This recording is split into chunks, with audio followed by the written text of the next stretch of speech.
So in the last couple of videos I've been talking about the chickens, the chicks that we've been incubating, and we've had some pretty disappointing outcome on the whole thing. As you know, in those videos I was explaining that our rooster just didn't do his job. I guess there's just no competition, and again, that is just a guess. It's funny, I said that in the video, that I'm just guessing that there's no competition, meaning there's no second male rooster in the chicken run, so our rooster can just take his time, do whatever he wants. He's not in competition with anything. And all of a sudden everybody became an expert. Yeah, I didn't have that problem because I got 2 roosters. There's plenty of competition in my... I have no facts to back that up. I'm just guessing that's what it is. I also guessed that he was introduced to a fully developed flock. So it appears that the hens have rejected him. So it's quite possible that the hens don't want anything to do with him. So the reason we have a low turnout is there's no facts to anything I said. So it's just funny in the comment section. Everybody becomes an expert based on what they've heard. I had one guy say, I've been raising chickens for 40 years and I've never had a failure rate in my incubator. Wow, well, good for you, guy who's never raised chickens in your life. That's not possible. Maybe you've had what you felt like was good success rate, and that's great. My thought process is you've never raised a chicken in your life, or your grandma and grandpa did it and you were like 5 years old when you last saw a chicken. But let's just assume you're right. It's not possible. You're going to lose chickens, but I think something like you can expect a 70% success rate from your incubator. You're going to lose chickens. I mean, heck, the hen loses lots of chickens when she does it on her own. I think we had 9 eggs that she laid on and we got 2 out of that. You all can thump your chest all you want and talk about how the big YouTuber is a big failure. I don't feel like we failed at all. I mean, I suspected that we had a problem with the rooster. I said that months ago, probably back in January, that there was just something wrong with him.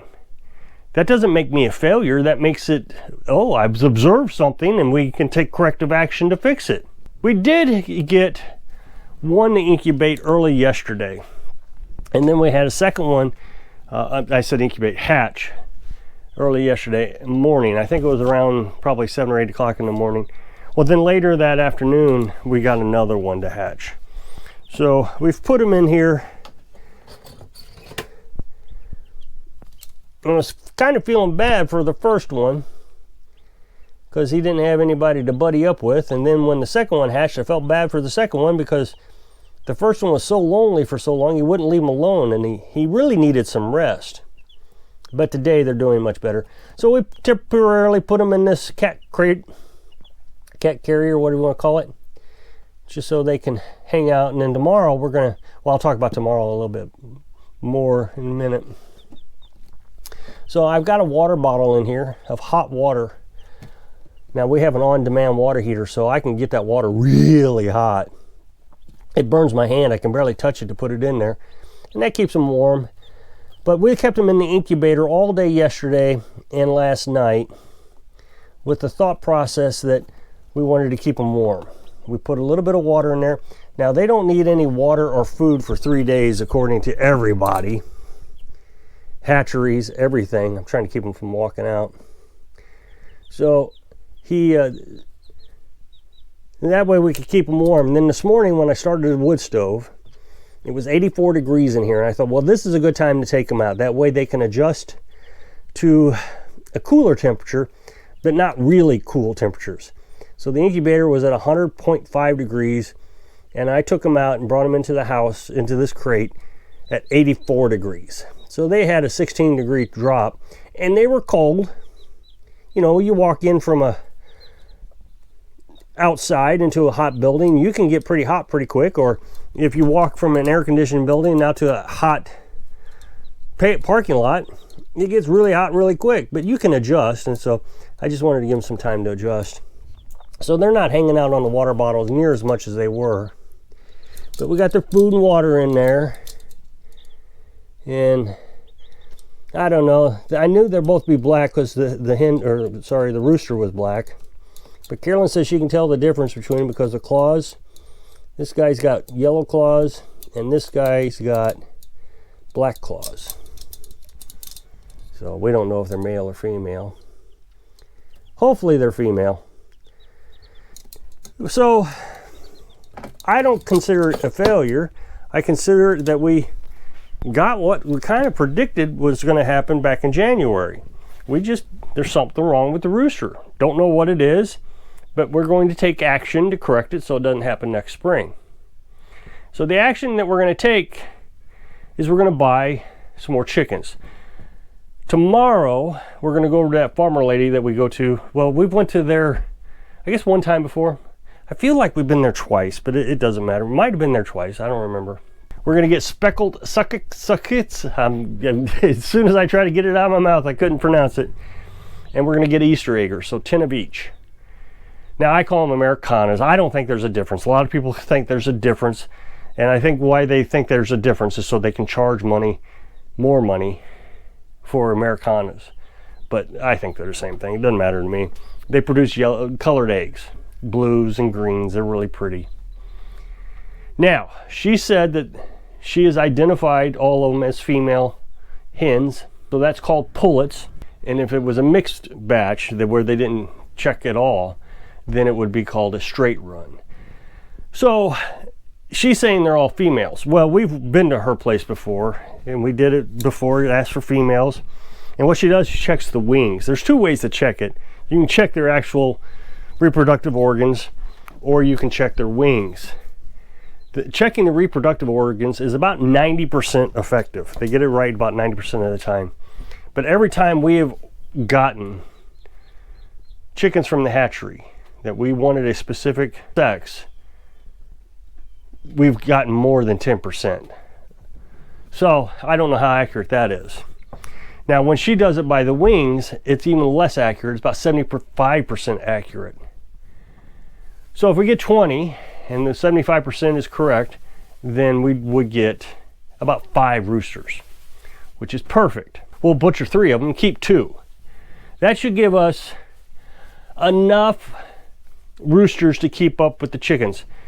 My suspicions are we're going to have 15 to 17 hens. Now, you're supposed to have roughly 10 hens to 1 rooster.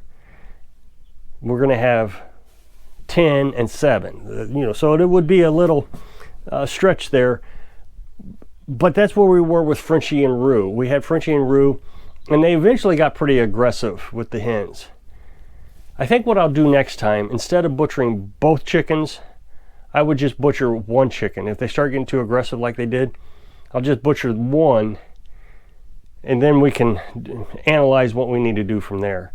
But introducing a rooster into an existing flock, I don't think I'm going to do that anymore. The reason we had to do it was our rooster that we had broke his foot, so I had to get rid of him. I had to put him down, and we just had to get another rooster, and it just didn't work. So lesson learned. There's nothing on Google about it that I can find. That's, well, there was a little bit that they could introduce, and they can actually reject, well, I don't want to get too disgusting, but apparently they can reject the stuff that the rooster would use to fertilize an egg. Again, I don't want to make this into a weird class.